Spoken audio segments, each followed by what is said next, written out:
Welcome. Today we're doing a crucial deep dive into the war between Russia and Ukraine. This isn't some far-off issue. It's really shaping our world right now. It really is. And to Uh, get a handle on where things are today, April 27th, 2025, yeah. we kind of need to unpack the history behind it all. Exactly. So the idea here is to break down this, well, very complex situation. Give you a clear overview based on what we know today. Let's start with those historical roots. This tension, it goes way back, doesn't it? Oh, absolutely. Centuries back. The relationship between Russia and Ukraine, it's complicated. Periods of cooperation, sure, but also a lot of conflict. Right. Think about Ukraine being part of the Soviet Union for so long, and then a massive moment. 1991, Ukraine declares independence. A huge turning point. And, moving forward a bit, NATO expanding eastward, Yeah, that became a real sticking point for Russia. a major one. Russia consistently said, hey, this feels like a threat, a challenge to what they saw as their sphere of influence. It's important to understand that perspective, even if you disagree with it. Definitely. That feeling of being encroached upon, whether you see it as justified or not, it was a big factor in their thinking. Then you get to 2014. That year changed everything. How so? Well, first you had Ukraine's revolution of dignity, big protests, and then almost immediately Russia annexes Crimea. And it didn't stop there. No. After Crimea, Russia started backing separatist groups in eastern Ukraine and the Donbas region. So that's when the war actually started, kind of smoldering before the big invasion. Exactly. That conflict simmered, sometimes flared up for 8 years.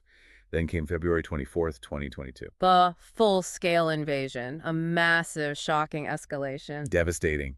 Attacks launched from multiple directions. They were clearly aiming for key cities, Kiev especially. And the initial thinking from Russia seemed to be, what, a quick win? Change the government. That seems to have been the plan. A swift operation, install a friendly government. Didn't quite work out that way. No kidding. They ran into this, well, incredible wall of resistance. Not just the army, but the Ukrainian people, too. Absolutely pivotal. That fierce, unified resistance, it was maybe unexpected, certainly underestimated.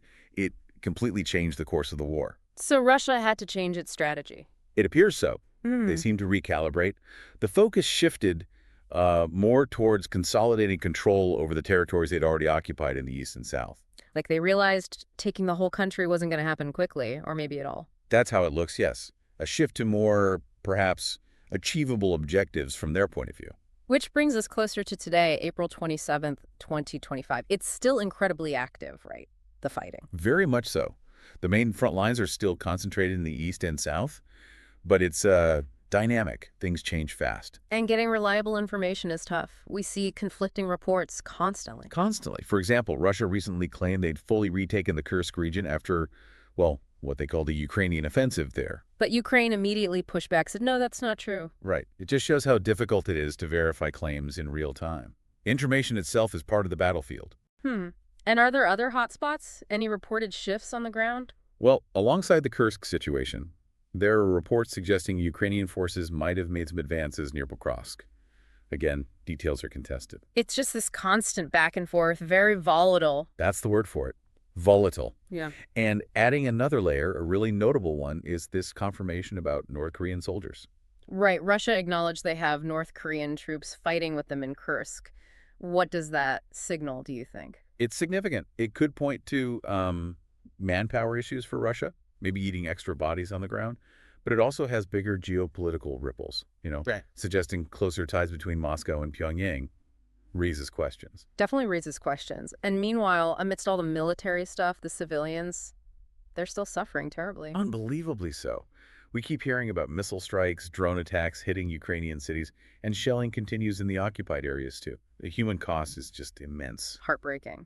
Now, stepping back, what about the international reaction? Overwhelmingly condemnation of Russia's actions. From most countries anyway. And that condemnation came with teeth, right? Sanctions. Yes, significant economic sanctions imposed by the U.S., European countries, many others. That's been a primary tool of pressure. Along with aid for Ukraine. Huge amounts of aid.